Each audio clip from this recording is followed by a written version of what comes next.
તમે શું કરશો? એટલે ખૂબ સંતોના ગહારામ રહેજો અને નીતિનું ધન કમાજો.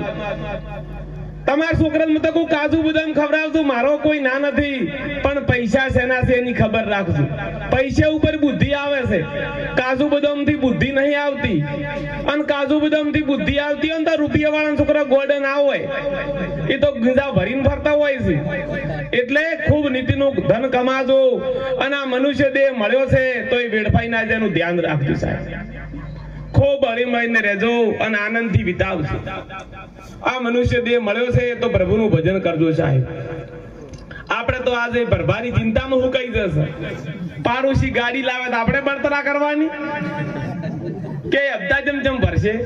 અને આપણને મજા પણ ચાર આવે ખબર, બાજુ આ ઘેર હપ્તા વાળો આવે ને તારે એવી ચિંતા ના કરવાની. અમુક ગંઢિયા વળી ની જુવાની યાજ કરી બળતરા કરતા હોય. અમુક બેનો વળી કહે અમાર વખતમાં તો ઉપાડીને પોણી લાવતા હતા, હવે ની છોકરાને વહુને રહોડામ નળ આયા છે. ભાઈ આયા હોય તો મોજ કરવા દો. તમે શું કરવા બળતરા કરો છો? મોજમાં રો, બીજી વાત નહીં. ભૂતકાળને ભૂલી જો, ભવિષ્યની ચિંતા છોડો ને વર્તમાનને માણો. એટલા માટે કહું છું ખૂબ સંતોના ગહારામ રહેજો. વધારે કોઈ કહેતો નથી. આપા ઘડિયું દાડે દાડે ઘટતી જ હોય છે. એની સેવા કરજો સાહેબ.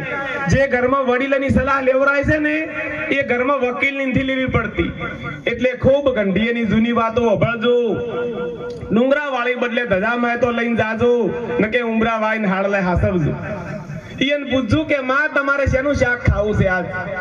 તમારા મા બાપને તમારી ગોળીઓ નહીં જોવતી, એને તમારો સમય જોવે છે. અને ચોક જોન તો એને પૂછીને જાજો, એને નમીને જાજો. અને તમારા પપ્પાને જેટલા હેરાન કરવા એટલા કરજો પરા. કાલ તમારે પપ્પા બનવાનું છે. વ્યાજ શીખે લેવા તૈયાર રહેજો. તમારા હાવ આરાન જેટલા હેરાન કરવા એટલા કરજો, કાલ તમારે પણ સાસુમાં બનવાનું છે. એટલે ખૂબ હળી મળીને રહેજો, ખૂબ મા બાપની સેવા કરજો.